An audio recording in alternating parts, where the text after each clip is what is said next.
Selamat pagi, Bu. Selamat pagi, Bu. Saya Dr. Renita Putri pada pagi hari ini. Silahkan tidur. Bu, ini tidurnya dengan posisi 45 menit atau simpel, Bu. Setelah itu terakhir pertama melakukan inspeksi, yaitu melihat dari penampilan umum dari setiap pasien, apakah pasien terlihat memegang perutnya atau merasakan nyeri, dan melihat dari bagian konjungtivanya. Izin ya, Bu. Bu boleh lihat atas.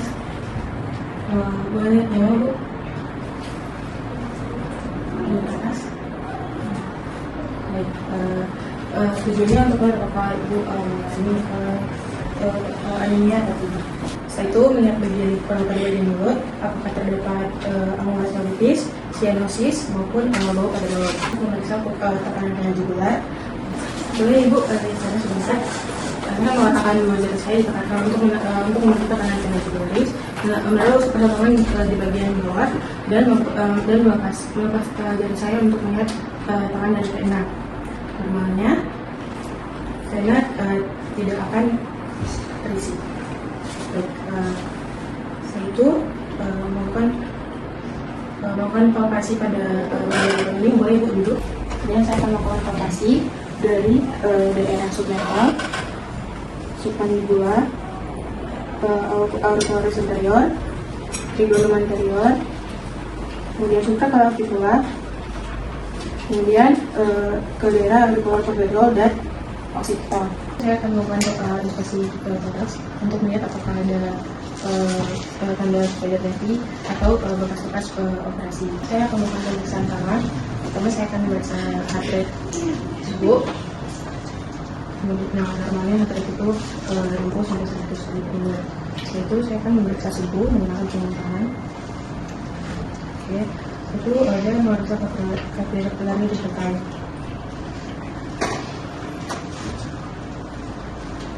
Normalnya dia akan kembali sebelum dia coba Ibu satu kali dari sini untuk lihat apakah Ibu ada kemungkinan atau tidak. Saya akan melakukan inspeksi abdomen untuk melihat apakah terdapat kemungkinan atau bekas operasi. Saya akan melakukan palpasi pada abdomen. Palpasi dilakukan dengan dua cara, yaitu palpasi area superficial dan hypophyseal. Pertama, palpasi area superficial untuk menekan pada 9 regio dari pasien.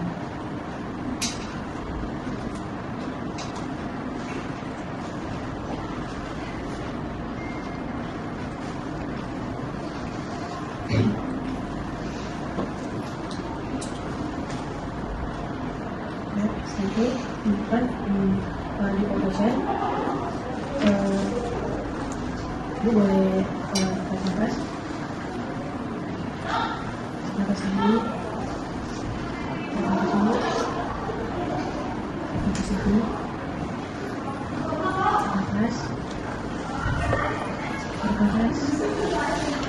nafas dulu, nafas. Ya, saya akan melakukan uji khusus, yaitu maintenance point jika terdapat kesulitan pasien mengalami appendicitis. Jika pasien mengalami appendicitis, pasien akan terlibat. Ini saya akan melakukan palpasi berat. Pertama, tangan kiri menahan di bidang posterior. Kemudian tangan kanan melakukan palpasi dari anterior pada sisi abdomen dekat di fokus abdominis.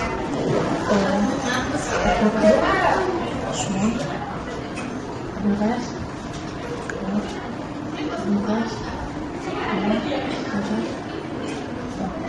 Ini akan melakukan palpasi pada spleen. Palpasi dilakukan dengan dua cara, yaitu scatter dan cover. Scatter dilakukan dengan tangan kiri dan berada di bagian posterior semester pasien, dan tangan kanan berada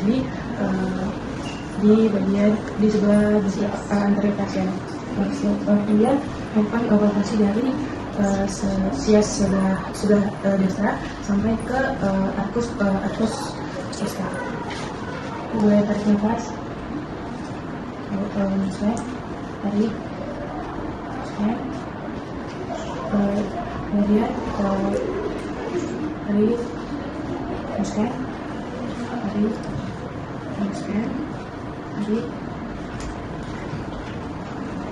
Jadi saya akan melakukan palpasi ini yang bagian atas, sama seperti yang seperti tangan luka di tangan luka di bagian posterior sinister pasien. Lalu dari sinister saya akan naik sebanyak 5 kali. Kita lihat pasien. Bernafas, buang, bernafas. Normalnya spine itu tidak terabah. Saya akan melakukan palpasi bagian pedal, tangan terbuka, bagian posterior sampai ke pasien. Lalu tangannya naik ke bagian kedua. Ibu boleh tarik nafas dalam. Tangan kanan saya menahan ke bawah, tangan kiri saya juga ikut menekan ke bagian atas supaya merasakan apakah ginjal terabah. Ibu tarik nafas dalam. Kemudian bisa dilakukan di sisi sudahnya. Normalnya ginjal tidak akan terabah.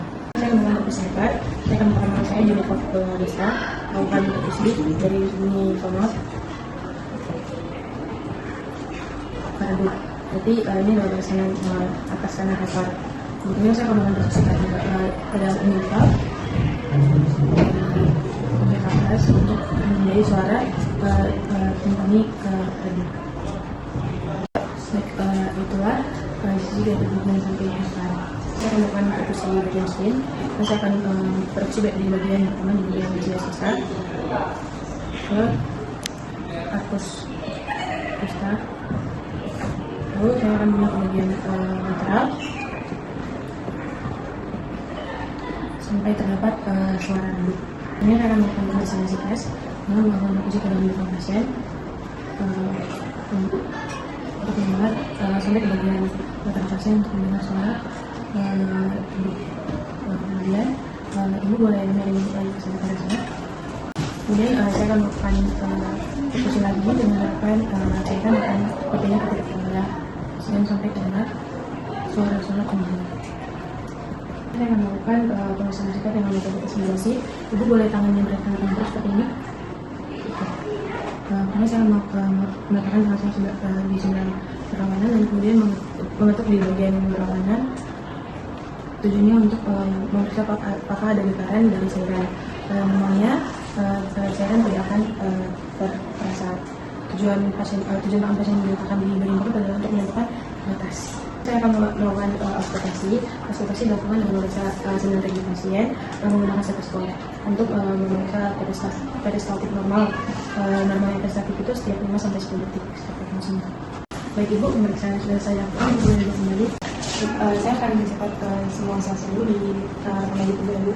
Terima kasih.